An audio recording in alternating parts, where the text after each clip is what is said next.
రోజు మనం మైపాడి బీచ్ కి అయితే వచ్చేసాం. ఇది నెల్లూరులో ఉందండి. Friends, welcome back to Raghava Rayalaseema. ఈ నెల్లూరు మైపాడి బీచ్ అయితే సూపర్ గా ఉంటుంది. ఎటు చూసినా చేపలు ఉంటాయండి ఇక్కడ.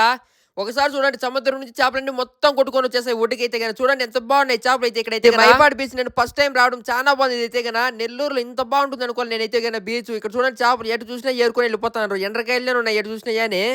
ఇక్కడ చూడండి ఒకసారి ఈ తాతోళ్ళంతా ఇవన్నీ ఏడతారు అనమాట. ఇక్కడ ఎటు చూసినా చేపలు ఉన్నాయి. ఇవి రొయ్యలు మొత్తం అన్ని మిక్స్ అవుతున్నాయి. ఇక్కడ బోట్లు అన్నీ ఉన్నాయి. ఒకసారి చూడండి, ఈ బోట్లలో నుంచి వీళ్ళు వేటకు పోతారు. వేటకు పోయి మొత్తం చేపలు అన్ని పట్టుకొని వస్తారు. పట్టుకొచ్చి నెల్లూరు అయితే అమ్ముతారు. ఈ తీర ప్రాంతాల్లో పోలీసులే ఉన్నారు. ఎందుకంటే ఎవరైనా సముద్రంలోకి వెళ్తారేమో అని చెప్పి అలలు ఎక్కువ వస్తాయి కదా అప్పుడప్పుడు. అందుకనే పోలీసులే ఉన్నారు ఇక్కడ. చూడండి ఈ అలలు ఎంత బాగున్నాయో. అసలు తెల్లగా సూపర్ గా ఉంది.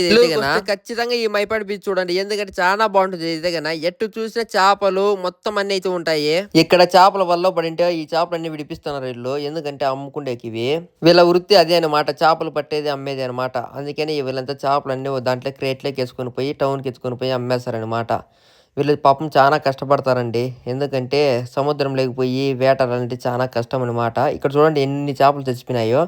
ఇవన్నీ గడ్డకు పడిపోయినాయి అనమాట చచ్చిపోయి. ఇంకా ఫైనల్ గా మనం అయితే ఇక్కడ చేపలు పెట్టింటే ఆ చేపలు అయితే తినేసినాం. చాలా బాగున్నాయి ఇక్కడైతే టేస్ట్. మన ఛానల్ సబ్స్క్రైబ్ చేయండి. Okay, bye.